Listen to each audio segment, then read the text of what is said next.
Рано утром Киев начал военную операцию в Славянске. Регулярная армия восстала против собственного народа. А это значит, что нынешняя самопровозглашенная киевская власть попирает Конституцию.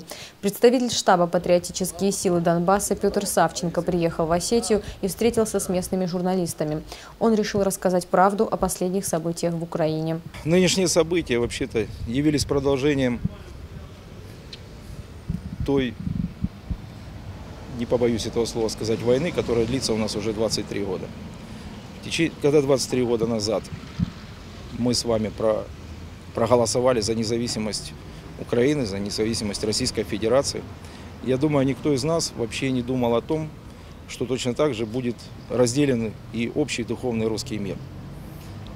Этого не предполагали ни на Украине, я думаю, что и не на России тоже, и в России тоже. В течение этих 23 лет велась не открытая, но планомерная работа по идеологической обработке населения Украины. Переписывалась история, Запад пытался навязать новых героев, и все это давало свои плоды. Когда именно в первую очередь Российская Федерация попыталась стать самостоятельным игроком на международной арене, как только она попыталась донести до мирового сообщества о том, что она тоже имеет вес, эти все события начали принимать более обостренный характер. То есть, скорее всего, это запустило какой-то механизм до определенного времени, наверное, и нам, жителям Украины, не совсем понятно. Я до сих пор думаю, я уверен, и в том числе в этом уверены мои соратники, что целью являемся не мы. Целью является не такой непокорный из себя юго-восток Украины, а целью является Россия. В том, что конфликт носит внутренний характер без вмешательства иных сил, добровольцы штаба «Патриотические силы Донбасса» тоже не согласны. В числе и в некоторых средствах массовой информации, в том числе и России, мы слышим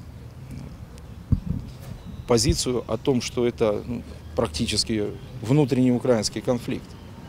Но это не так, абсолютно не так. И когда в том числе и политики российские говорят о том, что вот мы там изо всех сил просим помощи, это тоже не так. Мы не просим. В данном случае мы в этом глубоко убеждены, мы помогаем вам, а не вы нам. ОБСЕ обращается к Киеву и требует остановить силовую операцию в Славянске. В то же время украинские власти сообщают в ОБСЕ, что эта операция не по Славянску, а с целью окружения и изоляции города. Население Славянска собираются зачистить, но позволит ли это сделать руководство страны, остается вопросом.